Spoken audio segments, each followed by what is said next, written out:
Kita berdoa. Bapa dalam surga, kami bersyukur atas penyertaan Tuhan kepada kami, sehingga kami dapat bangun dari tempat tidur kami. Engkau memberkati kami di sepanjang malam hari, dan kami dapat menghirup udara segar yang masih boleh kami rasakan hingga hari ini. Ya Tuhan, kami akan mendengarkan sebagian firman-Mu yang menjadi renungan pagi hari ini kami sebelum kami melakukan aktivitas kami. Kiranya firman-Mu menjadi kekuatan baru bagi tubuh kami. Di dalam nama anak-Mu Tuhan Yesus Kristus kami berdoa dan mengucap syukur. Amin. Jemaat yang dikasihi oleh Tuhan Yesus Kristus, teks khotbah kita atau renungan pada pagi hari ini tertulis dari Pengkhotbah 5 ayat 1. Janganlah terburu-buru dengan mulutmu, dan janganlah hatimu lekas-lekas mengeluarkan perkataan di hadapan Allah, karena Allah ada di sorga dan engkau di bumi.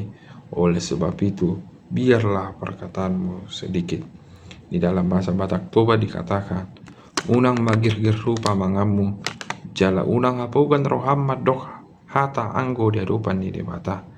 Ai maringan di surga do anggo debata, di tanah odo yang goho, di baheni paotik hata hatam. Demikian bunyi firman Tuhan.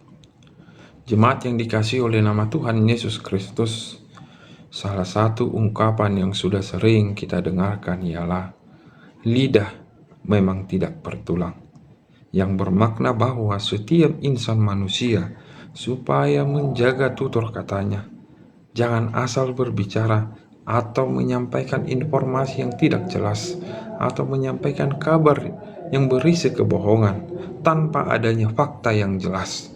Namun belakangan ini kita sering menjumpai orang-orang yang demikian, yang tidak menjaga fungsi daripada anatomi tubuhnya, yang memakainya dengan semena-mena sehingga memberitakan kabar-kabar yang tidak pasti, kabar-kabar kebohongan yang mengakibatkan adanya unsur sakit hati kepada orang-orang yang ada di sekitar kita. Demikian juga renungan kita pada pagi hari ini, Ibu Bapak dan saudara-saudari sekalian, kita diingatkan melalui kitab Pengkhotbah supaya kita menjaga tutur kata kita, supaya kita menjaga mulut kita, supaya kita menjaga hati kita, supaya kita hidup di dalam kekudusan daripada Allah. Ada satu ungkapan yang sering juga kita dengar berkata, berpikirlah sebelum bertindak. Demikianlah yang harus dilaksanakan, yang harus dipegang seseorang apabila melakukan sesuatu, sehingga kita tidak terjebak ketika melakukan sesuatu tindakan, sehingga mulut kita tidak mengeluarkan kata-kata yang tidak sopan dan menyakitkan, yang membuat orang-orang di sekitar kita merasa terluka. Oleh sebab itu, saudara-saudari yang dikasihi oleh Tuhan Yesus Kristus, alangkah baiknya kita sebagai umat yang percaya supaya menjaga tutur kata kita. Alangkah baiknya sebagai kita umat yang percaya supaya menjaga anatomi tubuh kita, sehingga kita tidak jatuh di dalam keberdosaan, sehingga kita selalu hidup di dalam kekudusan daripada Allah, sebab Allah sudah pertama kali menguduskan kita. Jemaat yang dikasihi oleh Tuhan Yesus Kristus, oleh karena itu kita diingatkan untuk mengendalikan diri kita, terutama hati dan mulut kita, ketika kita berkomunikasi kepada orang-orang yang di sekitar kita, terutama ketika kita berkomunikasi kepada Tuhan Sang Pemilik kehidupan.